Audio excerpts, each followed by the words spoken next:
बिस्मिल्लाहिर्रहमानिर्रहीम, अस्सलाम वालेकुम। प्रोग्राम राइट एंगल में मैं हूं जवाद कमाल। दावों और वादों के साए तले एक और साल रुखसत हो रहा है। इस साल भी सियासतदानों ने आवाम से बड़े बड़े दावे किए और आवाम ने पाकिस्तानी सियासत में बहुत ज़्यादा उतार चढ़ाव भी देखे।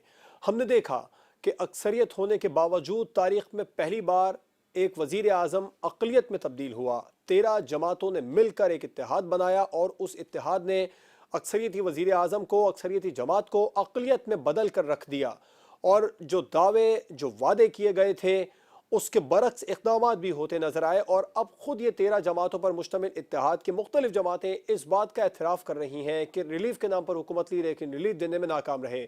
फिर दूसरी जानिब वो अक्सरियती जमात जब हुकूमत से उतरी, वो वज़ीर आज़म जब माज़ूल हुआ तो उसके हक़ में चश्मे फलक ने बड़े बड़े मुज़ाहरे भी देखे, जलसे देखे, जुलूस देखे। और फिर जल्द क़ब्ल अज़ वक़्त इंतख़ाबात के हक़ में उस वज़ीर आज़म ने एक तहरीक चलाई, ख़ुद पर गोलियां भी खाईं, लेकिन वो इंतख़ाबात 2022 में करवाने में नाकाम रहा। क्या 2023 में तहरीक इंसाफ का इंतख़ाबात करवाने का ख्वाब शर्मिंदा ताबीर होगा? सूबे पंजाब ने भी काफ़ी कलाबाजियाँ खाई हुकूमत ने। वहाँ पर इक़्तिदार उस्मान बुज़दार के हाथ से खिसकने के बाद हमज़ा शहबाज के हाथ में आया और फिर वहाँ से इक़्तिदार चौधरी परवेज़ इलाही की झोली में आकर गिरा। अब एक बार फिर तख्ते पंजाब भी हिचकोले खा रहा है। वहाँ क्या होगा? और पाकिस्तान में आम आदमी मुसलसल 2022 में भी पिसता ही रहा है। रिलीफ के नाम पर तमाम ही जमातों ने कैंपेन चलाई, तमाम ही जमातें रिलीफ के दावे वादे करती रहीं। तहरीक इंसाफ के हाथ से इक़्तिदार 2022 में निकला, वो अवाम को रिलीफ फराहम करने में नाकाम रही। फिर बाकी तमाम ही जमातों को इक़्तिदार मिल गया, वो तमाम जमातें भी आम आदमी को रिलीफ देने में 2022 में भी नाकाम रही हैं। अब 2023 पाकिस्तान के अवाम के लिए कैसा होगा? इस साल पाकिस्तान के दाखिली मामलात, खारजी मामलात और ख़ास तौर पर हमारी मईशत, जिसके बारे में हम साल 2022 में भी सुनते रहे कि मईशत डिफ़ॉल्ट कर रही है, सनतें बंद हो रही हैं, स्टॉक मार्केट क्रैश कर रही है। क्या खुदा न खास्ता 2023 में भी हमें इसी तरह की खबरें सुनने को मिलेंगी, या इन तमाम तर मामलात में ये साल 2022 की निस्बत अगला साल 2023 बेहतर होगा? इस तमाम तर मामलात को प्रोग्राम में डिस्कस करेंगे। हमें ज्वाइन किया है लाहौर स्टूडियो से सैयद अली ज़ैरी साहब ने, ऑस्ट्रोफार्मिस्ट हैं आप, और लाहौर स्टूडियो से हमें ज्वाइन कर रहे हैं अजीम शेख साहब, माहिर इल्म नजूम। गुलाम मुर्तज़ा साहब भी माहिर इल्म नजूम है, आप भी लाहौर स्टूडियो में मौजूद हैं। तमाम मेहमानों का बहुत शुक्रिया। मैं आपसे आगाज़ करना चाहूँगा सैयद अली ज़ैरी साहब। सबसे पहला सवाल जो मेरे तमाम ही मेहमानों के लिए वो ये है कि क्या 2023 इंतखाबात का साल होगा, आम इंतखाबात का साल? बिस्मिल्लाहिर्रहमानिर्रहीम। जी, आम इंतखाबात का तो साल होगा, लेकिन इंतखाबात क़ब्ल अज़ वक़्त जो होने के इम्कानात हैं वो नहीं हैं। यानी कि जो लोग डिमांड कर रहे हैं कि इंतखाबात क़ब्ल अज़ वक़्त हो जाएँ, तो उसमें इम्कानात नज़र नहीं आ रहे, और इंतखाबात लेट होने के इम्कानात नज़र आते हैं। क्योंकि जो हम जिस हिसाब से मैं पाकिस्तान के ज़ायचे को देख रहा हूँ, पाकिस्तान का जो ज़ायचा वो बड़ी मुश्किल सूरत-ए-हाल का पाकिस्तान को साल 2023 में सामना करना पड़ेगा, और बहुत ज़्यादा उतार-चढ़ाव रहेंगे, और अंदरूनी और बैरूनी मसाइल का पाकिस्तान को बहुत ज़्यादा सामना करना पड़ेगा। और ये साल पाकिस्तान के लिए किसी चैलेंजेस से कम ना होगा।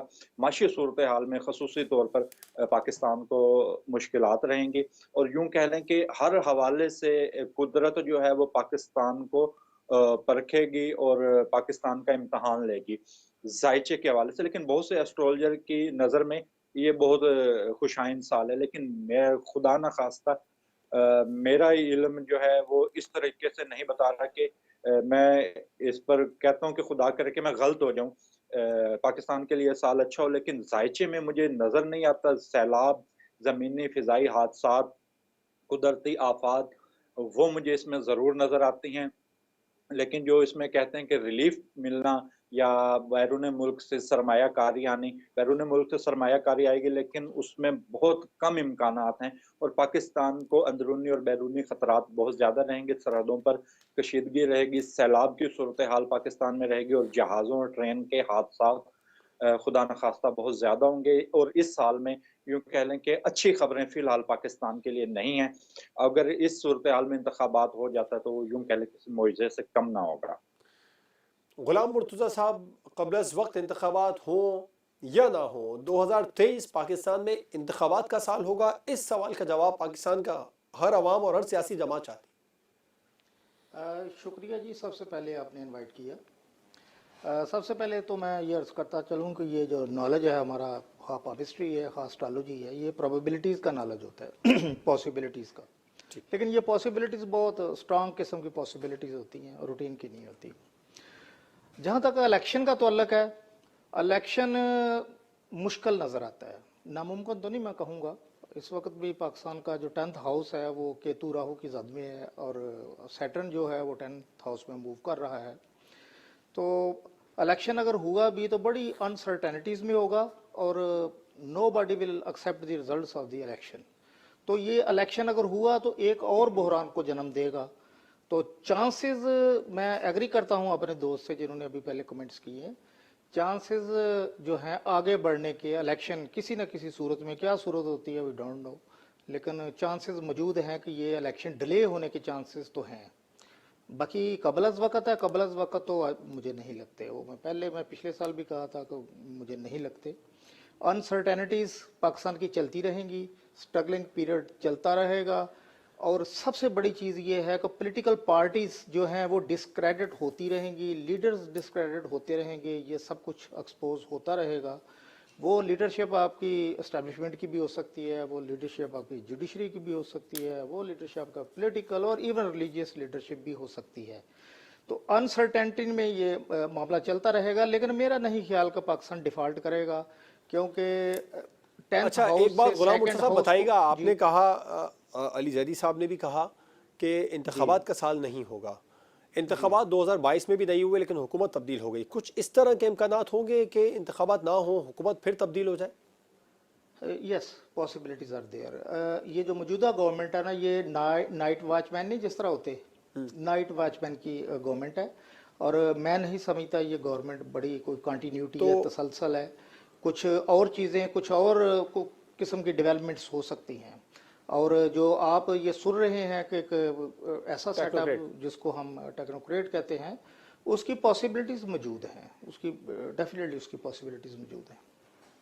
राइट, बड़ी अहम बात आपने बताई गुलाम मुर्तज़ा साहब। अजीम शेख साहब, आप ज़रा रोशनी जी डालिए, कबल अज़ वक्त इंतखाबात हों या ना हो, इस साल के आखिर में भी 2023 जो अगला साल होगा उसके आखिर में भी इंतखाबात हो जाएंगे? Thank you for having me ji on the show. सबसे पहली बात ये है कि थोड़ा और प्रिसाइज कर लेते हैं इन चीज़ों को।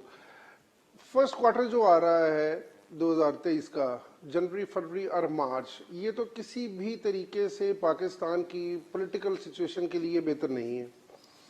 सेकंड हाफ में जाके या सेकंड क्वार्टर में जाके वहाँ पे जाके इलेक्शंस करवाने के लिए 2023 में इलेक्शंस करवाने के लिए बहुत ज़्यादा प्रेशर इंक्रीज किया जाएगा गवर्नमेंट के ऊपर, और गवर्नमेंट मजबूर होगी, गवर्नमेंट को इलेक्शंस करवाने पड़ेंगे। मेरे वेस्टर्न एस्ट्रोलॉजी जो मैं करता हूँ उसके हवाले से मुझे 2023 का साल जो आखिरी 3 महीने हैं, अक्टूबर, नवंबर और दिसंबर, ये मुझे लग रहा है कि यहाँ पे जाके इलेक्शंस होने के बहुत सारे चांसेस हैं।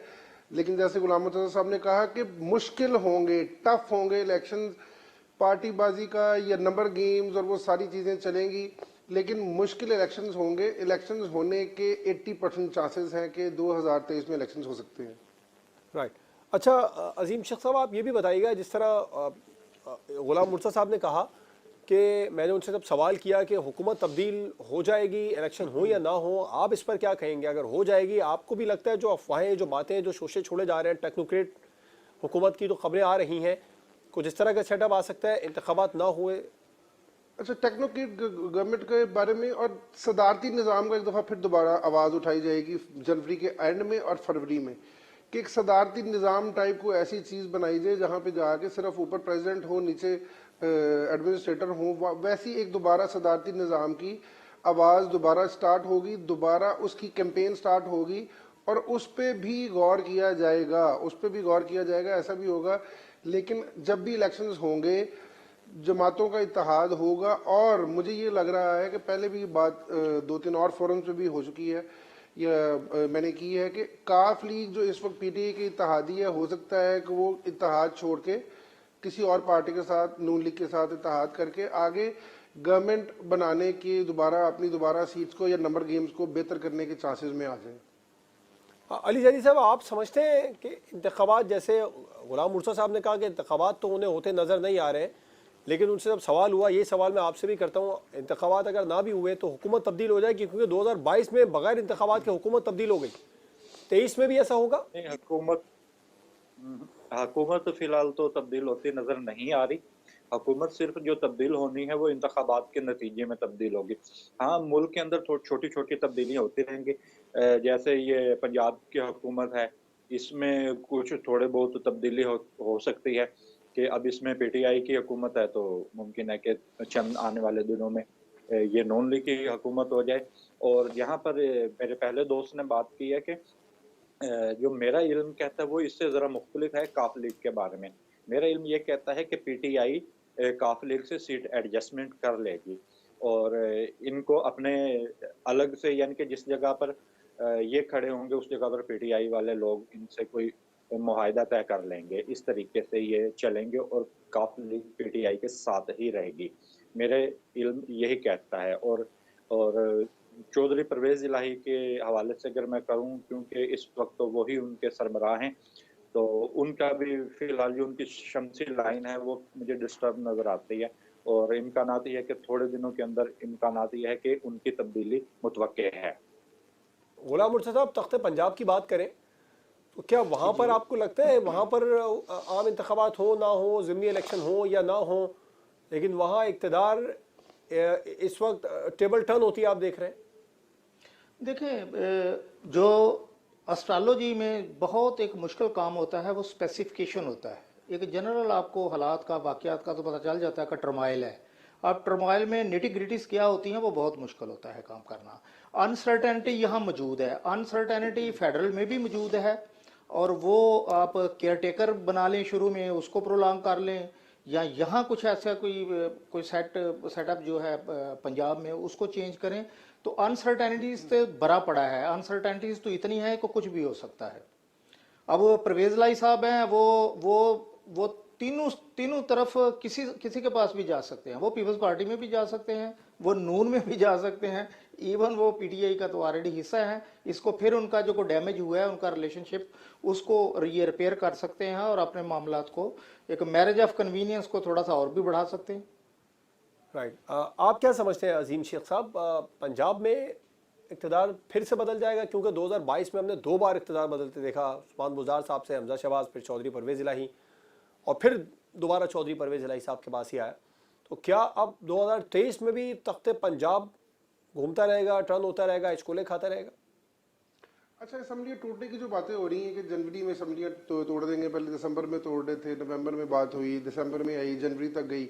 मुझे नहीं लग रहा कि अभी असम्बलियाँ टूटने के कोई भी चांसेस बनेंगे। नहीं, मुझे भी नहीं लगता। हाँ, मार्च तक जाके चीज़ें चेंज होंगी, टफ होंगी, लेकिन असम्बलियाँ नहीं टूट रही। पीटीआई काफ लीग का इत्तेहाद रहेगा। इलेक्शंस में जाके जैसे मैंने पहले कहा कि इलेक्शंस जब की तरफ जब जाएंगे वहां जाके देखना होगा कि वो इत्तेहाद रहता है कि नहीं रहता। लेकिन अभी पीटीआई और काफ लीग का इत्तेहाद रहेगा। पंजाब गवर्नमेंट अभी परवेज इलाही के पास ही है और उन्हीं के पास रहेगी। ठीक है, अब मुझे ब्रेक पर जाना हो। ब्रेक के बाद हम बात करेंगे कौन सा सियासतदान पाकिस्तान में ऐसा होगा जिसकी किस्मत का सितारा 2023 में चमकेगा। इमरान खान, आसिफ जरदारी, शहबाज शरीफ, नवाज शरीफ, मरियम नवाज, बिलावल भुट्टो या फिर मौलाना फजलुर रहमान? किस सियासतदान का सितारा 2023 में चमकेगा? इस पर बात ब्रेक के बाद होगी।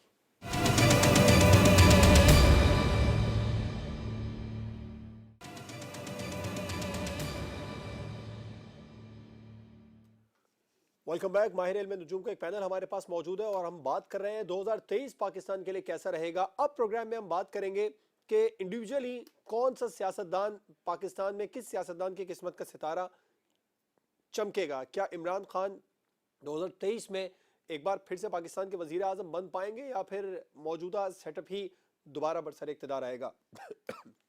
गुलाम मुर्तज़ा साहब, आप क्या समझते हैं?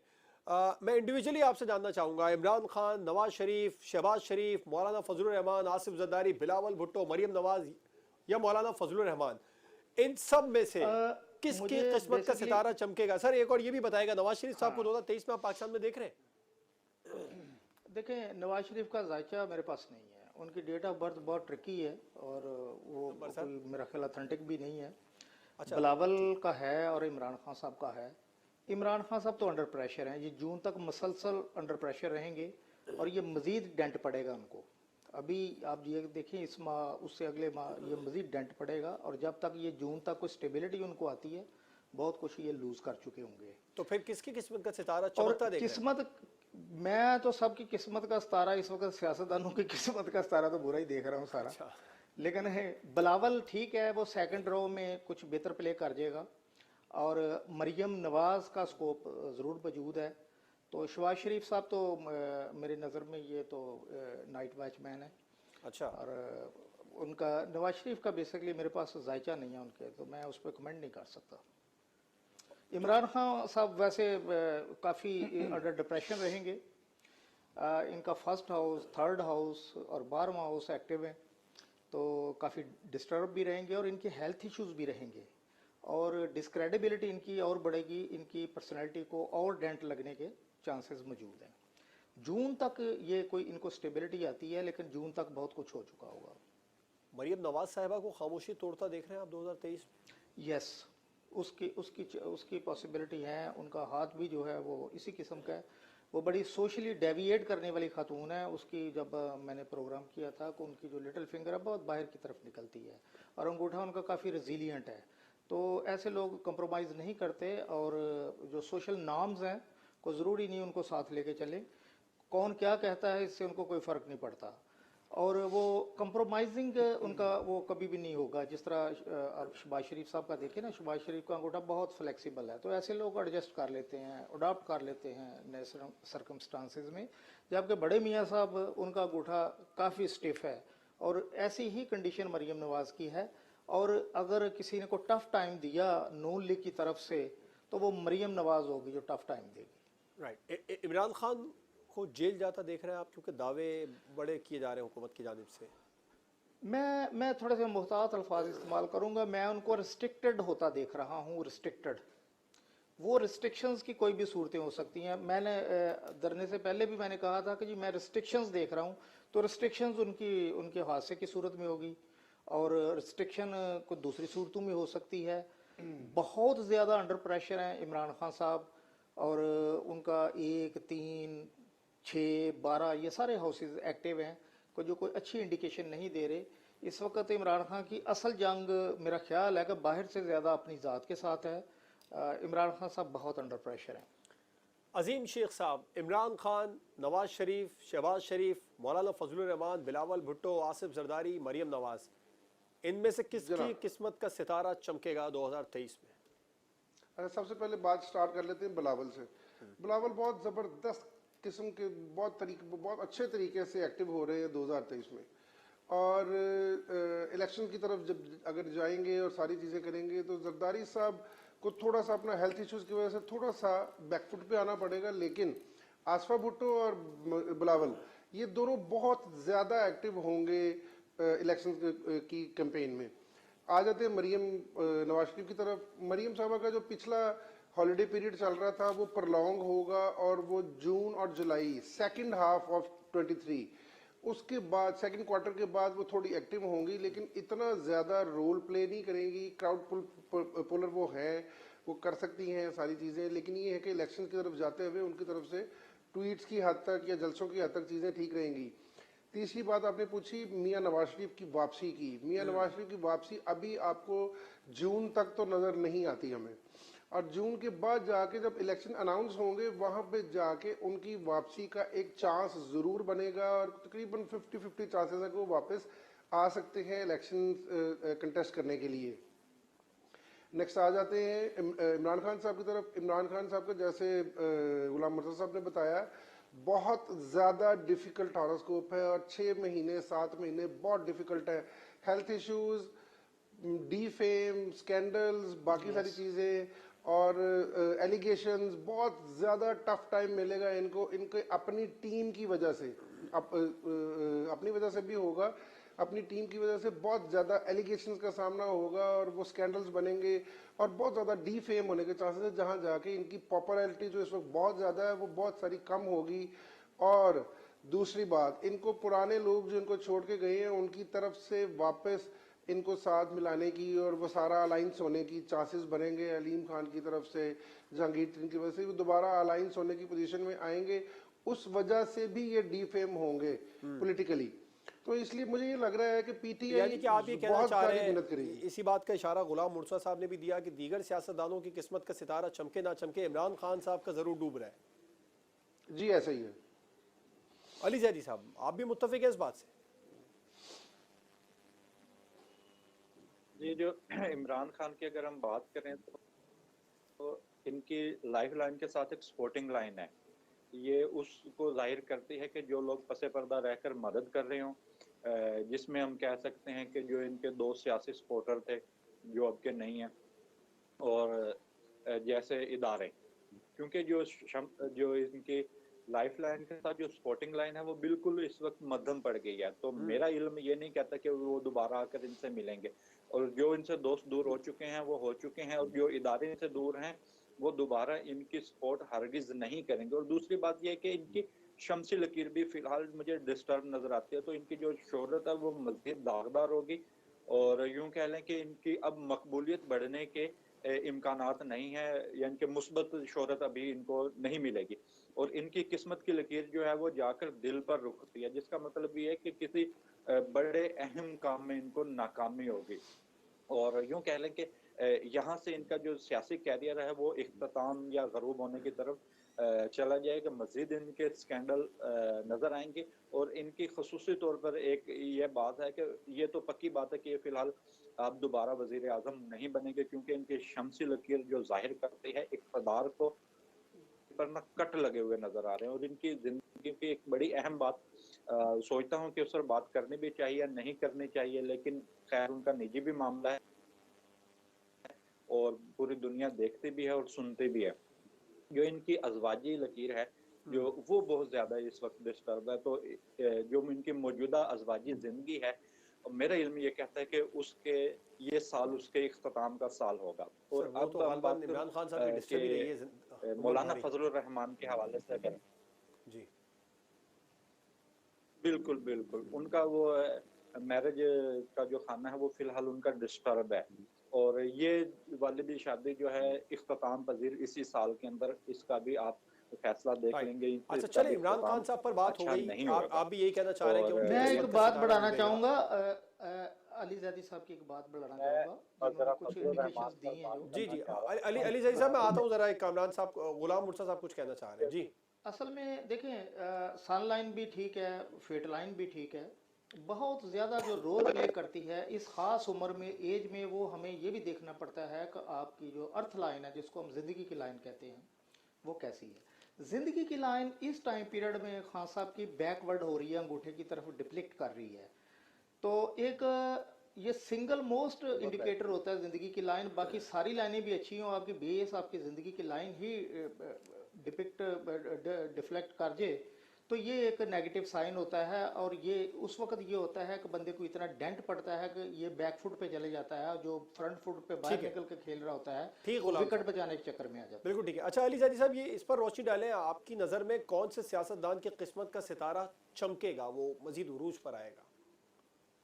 मैं वन बाई वन अभी आता हूँ। देखिए, सबसे पहले मैं बात सर कीजिए। करूंगा मौलाना फजलुर रहमान के हवाले से।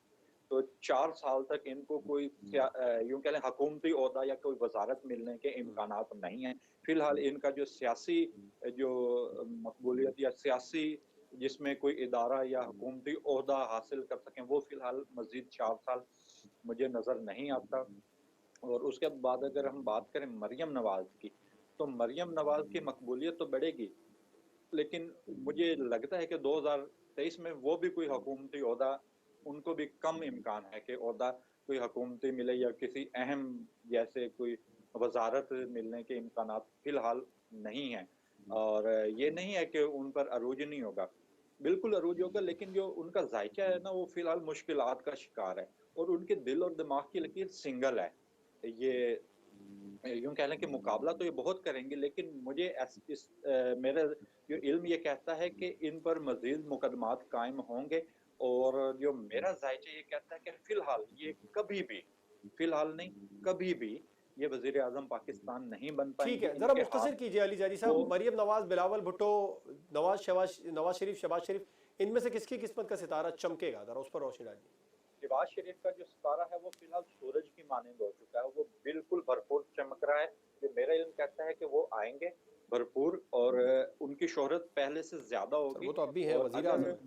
और जो इम्कानात ये हैं कि अगर इस साल इंतखाबात होते हैं 2023 में, तो उनके जायचे को देखते हुए सबसे ज्यादा जो ठीक है, सीटें अब लेंगी शहबाज शरीफ साहब की नवाज किस्मत शरीफ का है सितारा चमकेगा, आपका पॉइंट है। गुलाम मुर्तजा साहब, मैं मुख्तसर बात करना चाहूंगा मईशत के हवाले से। पाकिस्तान की डोलती मईशत, डूबती मईशत, हिचकोले खाती मईशत, 2023 में सहारा मिल पाएगा उसको? अच्छा, एक सारी नेगेटिव बातों में ना एक बड़ी अच्छी बात है। पाकिस्तान के जायके में इस वक्त थर्ड हाउस मून और एक और प्लेनेट है वीनस, दोनों थर्ड हाउस को रिप्रेजेंट कर रहे हैं। पाकिस्तान अगर सिर्फ सारी चीज़ें छोड़ के इस वक्त आईटी पे फोकस कर ले, आईटी के मैदान में इंतहाई ज़्यादा पोटेंशियल है और इससे बहुत ज़्यादा अर्निंग हो सकती है, एक्सपोर्ट हो सकती है, फॉरेन एक्सचेंज आ सकता है। दूसरा ये जो डिफ़ॉल्ट करने का, डिफ़ॉल्ट में चूँकि 10वें हाउस से सेकंड हाउस को कुछ तकवीयत मिल रही है, तो ये चीज़ें जो है ना हमारे दोस्त या बाकी कोई arrangements one way or other ये हो जाएंगी। ये इसी तरह जो है ये 2025 तक हमारे मामला तो ऐसे ही चलेंगे। 2025 के बाद कोई पाकिस्तान बाउंस बैक करता नज़र आ रहा है। तो जिस तरह पिछले साल ये हमारी मईशत रही है, इसी तरह ही रहेगी, को बहुत ज़्यादा फ़र्क नहीं रहेगा। हाँ, पहले क्वार्टर में या पहले हाफ में जो एजिटेटिव पॉलिटिक्स है वो मुझे इतनी नज़र नहीं आ रही। जून तक हम खान साहब वैसे ही बैकफुट पे हैं। उसके बाद अगर इलेक्शन नहीं होते या इलेक्शन के करीब आते हैं तो फिर कुछ एक्टिविटी जनरेट हो सकती है। Right. तो मैं स्टेटस को ही देख रहा हूँ। हम डिफ़ॉल्ट नहीं करेंगे, डिफ़ॉल्ट के करीब करीब हम घूमते रहेंगे, लेकिन अजीम शेख हम साहब, डिफ़ॉल्ट ठीक में है। नहीं जाएंगे। अजीम शेख साहब, मईशत को संभलता देख रहे हैं आप? मुख्तसर जरा इस पर जवाब दीजिए। सबसे इंपॉर्टेंट बात ये है कि जुपिटर इस वक्त एरीज से ट्राइन दे रहा है लियो को। पाकिस्तान के मेजर प्लैनेट्स वहाँ पे बैठे हुए हैं, सन साइन है पाकिस्तान का, और यहाँ पे जाके होगा क्या, फॉरेन इन्वेस्टमेंट्स और फॉरेन सपोर्ट मिल जाएगी। लोन की सूरत में मिले, हेल्प की सूरत में मिले, लोन माफ़ हो, रिलीफ मिले। पाकिस्तान को फर्स्ट क्वार्टर में ही दूसरी दुनिया से जिनके हमने लोन्स वापस करने हैं उनकी तरफ से रिलीफ मिल सकता है, मज़ीद हमें सपोर्ट मिल सकती है, कोई ऐसी इन्वेस्टमेंट पाकिस्तान में आ सकती है जिसकी वजह से पाकिस्तान की मईशत को एक अच्छा बेहतरीन सहारा ज़रूर मिलेगा। जहाँ तक बातें हो रही हैं पाकिस्तान के डिफ़ॉल्ट करने की, उसमें कोई ऐसी सदाकत नहीं है और दूर दूर तक कोई चांसेस नहीं है कि पाकिस्तान डिफ़ॉल्ट कर जाए। पूरी दुनिया के जो हमारे दोस्त ममालिक हैं वो पाकिस्तान को सपोर्ट करेंगे और कभी भी डिफ़ॉल्ट होने नहीं देंगे, और डिफ़ॉल्ट की साइड पे हम नहीं जा रहे, इसलिए हमें सपोर्ट, फाइनेंशियल सपोर्ट मिल जाएगी दुनिया से। अली जारी साहब, आप भी जरा मईशत पर मुख्तसर रोशनी डाल दीजिए। आपको लगता है 2022 में दावे तो होते रहे लेकिन मईशत नहीं संभली, 2023 में, वैसे आपने प्रोग्राम के इब्तिदा में बताया कि पाकिस्तान के लिए अच्छा साल नहीं होगा, लेकिन 2023 में मईशत के लिए कुछ बेहतरी आएगी? जी, फिलहाल मुझे तो माशी मुश्किल सूरत हाल मुझे नजर आती है। अच्छा। बहरहाल अगर कोई थोड़ा बहुत अगर बैरून मुल्क से कोई इमदाद मिलती भी है या किसी सूरत में कोई रिलीफ मिलता है तो वो ऊंट के मुंह में जीरे के बराबर होगा। ये नहीं मैं कह रहा कि बिल्कुल ही नहीं कुछ भी आएगा, लेकिन आएगा, उससे पाकिस्तान का कुछ बहुत ज्यादा भला होने वाला नहीं है। और यूं कह लें कि माशी ठीक, सूरत हाल मुश्किल ही सिर्फ रहेगी। सहारा मिलेगा एक। डिफॉल्ट तो नहीं करेगा, डिफॉल्ट नहीं करेगा, लेकिन संभलेगा भी नहीं। यूं कह लें कि खड़ा नहीं होगा अपने पाँव के ऊपर। माशी सूरत हाल मुश्किल रहेगी और ऐसे रहेगा जैसे समंदर के पानी, लहरें जो होती हैं वो उठती हैं और नीचे होती हैं, इस तरह के हालात पाकिस्तान की मईशत के हवाले से रहेंगे। राइट, ठीक है। अब हम ब्रेक पर जाएंगे और ब्रेक के बाद हम बात करेंगे कुछ खेल के मैदान के हवाले से। क्रिकेट वर्ल्ड कप भी 2023 में है। पाकिस्तानी क्रिकेट टीम को उस वर्ल्ड कप में माहिर इल्म नजूम कहाँ देख रहे हैं, हमारे किस खिलाड़ी का जो सितारा है वो चमकेगा, इस पर बात एक ब्रेक के बाद होगी।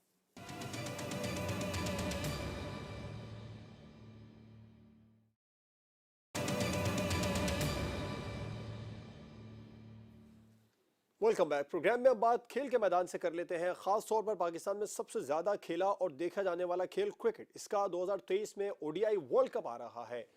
ये वर्ल्ड कप में पाकिस्तानी टीम कहां होगी, क्योंकि हम 2022 में देखें तो पाकिस्तान वर्ल्ड कप तो नहीं जीत सका टी20 का, लेकिन ओवरऑल पाकिस्तानी टीम की परफॉर्मेंस बहुत अच्छी रही। हमने एशिया कप का फाइनल खेला, वर्ल्ड कप टी20 का भी हमने फाइनल खेला और मुतादिद इवेंट्स के फाइनल सेमीफाइनल में पाकिस्तानी टीम जरूर पहुंची।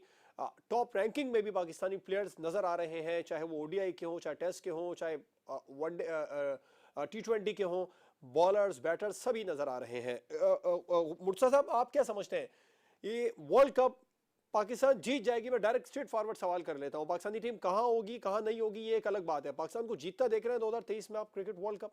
पाकिस्तान की बड़ा प्रोमिनेंट होता यह है कि बेंचमार्क उस वक्त होता है जब आपको बाकी टीमों का डाटा भी आपके पास हो। एक टीम को देख के हम डिसाइड नहीं कर सकते, हाँ उसका पोटेंशियल देख सकते हैं।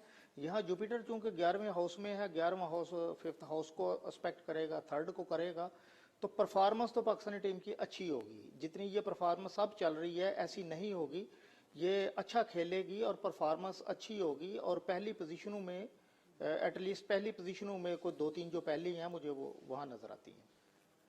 ठीक, अच्छा मैं खिलाड़ी की भी बात करूंगा, पहले मैं जरा टीम के ही हवाले से बात करें तो अजीम शेख साहब, आप समझते हैं पाकिस्तानी टीम वर्ल्ड कप 2023 का जीत जाएगी या फाइनल खेल लेगी? सेमीफाइनल में तो फोरकास्ट सेमीफाइनल फाइनल की तो पाकिस्तान के लिए है, जीतते हुए देख रहे हैं आप?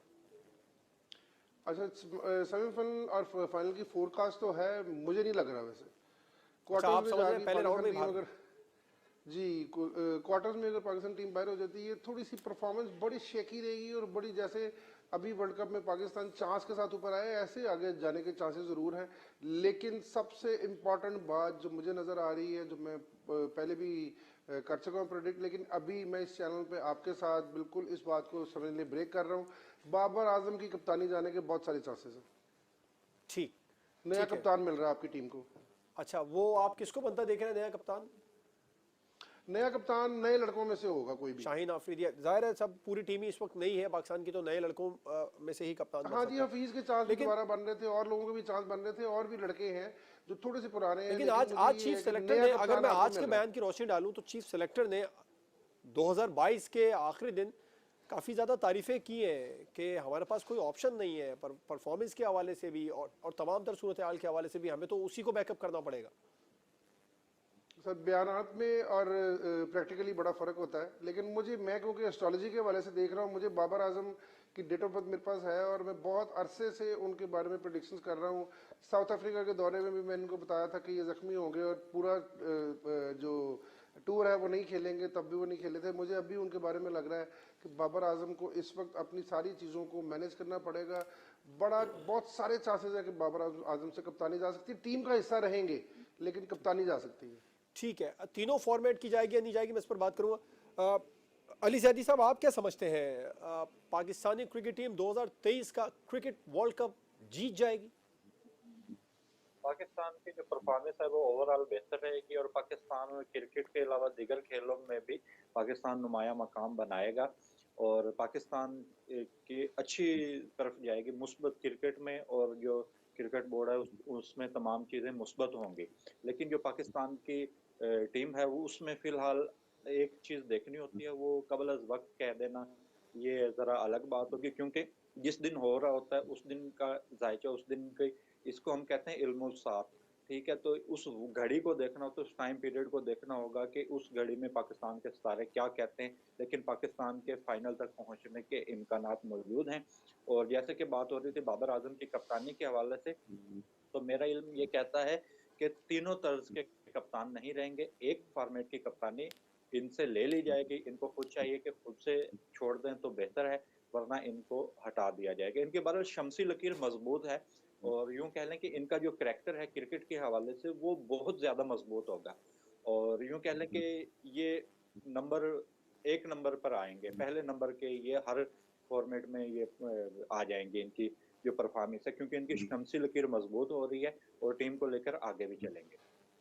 ठीक, गुलाम मुर्तज़ा साहब, आपको भी लगता है बाबर आजम की कप्तानी चली जाएगी, और अगर जाती है तो किस खिलाड़ी के हक में ये फैसला जाएगा? कौन सा खिलाड़ी है जो सबसे बेहतरीन परफॉर्मेंस दिखाता हुआ नजर आ रहा है? मैं नाम ले देता हूं, बाबर आजम के अलावा जो इस वक्त पाकिस्तानी क्रिकेट टीम में स्टार्स चल रहे हैं, ओडीआई चूंकि वर्ल्ड कप है तो उसी की बात करूंगा, रिजवान हो गए, शाहीन शाह अफरीदी हो गए, आसिफ हो गए, फिर अभी कहा जा रहा है अबरार नए बॉलर आए, इनको भी वनडे इंटरनेशनल्स में भी चांस दिया जाएगा।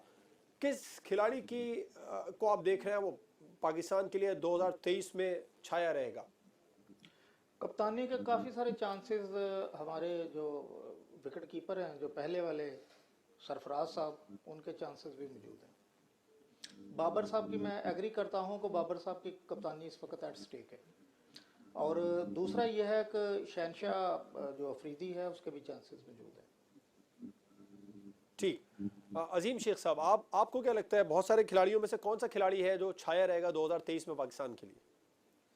शाहीन है, शाहीन वो करेंगे, लेकिन शाहीन को इंजरीज के मसाइल रहेंगे। मुझे लग रहा है कप्तानी की दौड़ में वो शामिल होंगे। और रिजवान भी है, सरफराज भी हैं, लेकिन ये है कि नए 2-3 और प्लेयर्स एक्सप्लोर होंगे, जैसे भी इब्रार एक्सप्लोर हुए हैं, ऐसे 2-3 नए लड़के और एक्सप्लोर होंगे और आपको एक बड़ी डिफरेंट टीम मिलेगी इस वर्ल्ड कप में। ठीक। अच्छा, क्रिकेट बोर्ड में तब्दीलियां होती देख रहे हैं, गुलाम मुर्तज़ा साहब, काफ़ी ज़्यादा पूरा रजीम ही चेंज हो गया। एक और खिलाड़ी की बात करना चाहूँगा, मोहम्मद आमिर की वापसी की बहुत ज़्यादा बातें हो रही हैं और उनके लिए इशारे भी खुल नज़र आ रहे हैं कि वो अब वापस आ सकते हैं। आज भी उन्होंने कहा कि मुझे नजम सेठी साहब ने जब इजाज़त दी हाई परफॉर्मेंस सेंटर में प्रैक्टिस की तो उसके बाद मुझसे फिर पूछा भी कि सब ठीक हो गया। तो क्या लगता है वो टीम में वापस आ जाएंगे और क्रिकेट बोर्ड में तब्दीलियाँ होंगी? यस, क्रिकेट बोर्ड में तो तब्दीलियां हो चुकी हैं। अब तो ये नीचे ग्रास रूट लेवल तक तब्दीलियां जो है ना वो जाएंगी। तब्दीलियां सिर्फ आगे आप देखिए अगले 1-1.5 साल में, 2 साल में पाकिस्तान तो एक ट्रांजिशन से गुजर रहा है और ट्रांसफॉर्मेशन से गुजर रहा है। बेशुमार हर फील्ड में ही आप तब्दीलियां देखेंगे। और जो 2 बड़ी तब्दीलियां हो चुकी हैं क्रिकेट बोर्ड में, और ये जो ट्रांसफॉर्मेशन है या तब्दीलियां ये नीचे तक ट्रैवल करेंगी और बाकी तब्दीलियां भी होंगी। और ये जो बॉलर आमर साहब हैं, मेरा ख्याल है ये खेलेंगे। ठीक। तो आप समझते हैं शेख साहब के आमिर की टीम में वापसी होगी, पाकिस्तान क्रिकेट बोर्ड में तब्दीलियां होंगी, जितनी तनकीद इस वक्त साबिक चेयरमैन पीसीबी मौजूदा चेयरमैन पर कर रहे हैं, मौजूदा चेयरमैन के लिए वो नुकसानदेह होगी या वो अपना काम इसी तरीके से जारी रखेंगे? अच्छा, देखा जाए ना तो पाकिस्तान के हॉरोस्कोप में अगर एस्ट्रोलॉजी के हवाले से देखा जाए कि स्पोर्ट्स में कैसा रहेगा, तो उसमें चेंजेस बोर्ड के हवाले से नज़र आ रही हैं। कुछ चेंजेस हुई हैं, कुछ मजीद चेंजेस होंगी। टीम में चेंजेस, जैसे मैंने पहले बताया कि टीम में चेंजेस होंगी, लड़के नए आएंगे, नए लड़कों को एक्सप्लोर किया जाएगा और उसके बाद कमान नए लड़के को दी जाएगी और ऐसा ही काम होने के चेंजेस, रैपिड चेंजेस हैं इस वक्त टीम में। बोर्ड में भी? बोर्ड में जी, भी बोर्ड में भी नजम सेठी साहब हट जाएंगे, उनकी जगह कोई और आ जाएगा चेयरमैन पीसीबी क्रिकेट बोर्ड, या नजम बिल्कुल सेठी ऐसा ही साहब हो रहा है। तब्दीलियां करेंगे? नजम शेट्टी साहब मुझे ज्यादा अरसा यहाँ पे इस सीट पे बैठे हुए नहीं आ रहे नजर। रैपिड चेंजेस का मतलब यही है कि और 1-2 या 3 सर, इसका महीने वो यहाँ मतलब पे है होंगे, अगर उसके नजम बाद नया सेठी बंदा साहब आएगा। हटते हैं, तो हम प्रोग्राम में पहले बात कर चुके हैं, आप लोगों ने कहा कि शायद हुकूमत तब्दील नहीं होगी, तो नजम सेठी साहब का क्रिकेट बोर्ड में रहना मौजूदा हुकूमत के रहने के साथ जुड़ा है? नहीं सर, ऐसा नहीं है। हो सकता है कि चेंज हो जाए, क्योंकि मौजूदा हुकूमत को परफॉर्मेंस भी चाहिए होगी, नया नाम सामने आएगा। और इनके अलावा भी बहुत सारे ऐसे नाम हैं जो इस वक्त इस हुकूमत के साथ बिल्कुल नती हैं, बिल्कुल सपोर्ट में हैं, तो उनको भी आगे क्रिकेटर को, खास तौर पे क्रिकेटर को लेके आया जाएगा नजम सेठी साहब की जगह पे। अली जैदी साहब, आप क्या समझते हैं कौन सा खिलाड़ी होगा जिसकी किस्मत के सितारा चमकेगा? बाबर, रिजवान, शाहीन, अबरार हो गया, आसिफ, इमामुल हक, जो खिलाड़ियों के नाम मैं नहीं ले सका, उनमें से किस खिलाड़ी को आप समझते हैं 2023 के वर्ल्ड कप में वो उम्दा परफॉर्मेंस दिखाएगा? और क्रिकेट बोर्ड में तब्दीलियों के हवाले पर रोशनी डालिएगा। 2023 मुझे लकी लगता है मोहम्मद आमिर के हवाले से। इनके अच्छा। हाथों के ओरिजिनल प्रिंट मेरे पास मौजूद हैं, कभी कभार बात भी हो जाती है, तो इनके लिए लकी है। और इनका वनडे की टीम में कमबैक करने का इम्कानात मौजूद हैं, बिल्कुल। और दूसरा जो ये नया लड़का है अबरार अहमद, इसके मैंने देखे हैं हाथों के प्रिंट, तो ये यूं कह लें कि शोहरत के हवाले से तो इतना नहीं होगा, और इसको लकी है ये। यूं कह लें कि इसकी किस्मत एन टाइम पर, बिल्कुल एन वक्त पर कामयाबी इसको दिलाएगी। ये जिस टीम में भी होगा, वनडे या टेस्ट या ओडीआई की टीम में, तो ये उसमें लकीली इसको विकेटें मिला करेंगी और ये अचानक से चीजें चेंज कर दिया करेगा। शाहीन शाह की हम बात करें तो उसमें थोड़ा बहुत मसाइल का शिकार रहेंगे। हाँ, शुएब मलिक की शमसी लकीर मुझे इस वक्त बड़ी मजबूत नजर आती है और इनका दोबारा कमबैक करने का इम्कानात मौजूद हैं वनडे और 20 की क्रिकेट के हवाले से। शुएब मलिक और के? दीगर बिल्कुल जी, शुएब मलिक के इम्कानात मौजूद हैं कि शुएब मलिक को वनडे और T20 क्रिकेट में दोबारा से इनको शामिल किए जाने के इम्कानात मौजूद हैं। और इसके साथ एक लड़का रह गया है रिजवान। रिजवान की परफॉर्मेंस वो भी बहुत ज़्यादा आला रहेगी और वो इंशाल्लाह भरपूर कमबैक करेगा। और वनडे में यूं कह लें कि उसकी बहुत आउट क्लास परफॉर्मेंस होगी वर्ल्ड कप के अंदर, क्योंकि अच्छा। वर्ल्ड कप गालिबन जून में ही आ रहा है और वो चीज़ें उसको सूट कर रही हैं। बिल्कुल ठीक है। सैयद अली ज़ैदी साहब, अजीम शेख साहब, गुलाम मुर्तज़ा साहब प्रोग्राम में हमारे साथ मौजूद थे। 2023 पाकिस्तान के लिए कैसा रहेगा इस पर रोशनी डाल रहे थे। हम प्रोग्राम का अख्ताम करेंगे क्योंकि प्रोग्राम का वक्त ख़त्म हुआ। इस दुआ के साथ प्रोग्राम का अख्ताम करेंगे कि 2023 का सूरज पाकिस्तान के लिए मुस्बत खबरें लेकर तुलू हो। इजाज़त दीजिए, अल्लाह हाफ़िज़।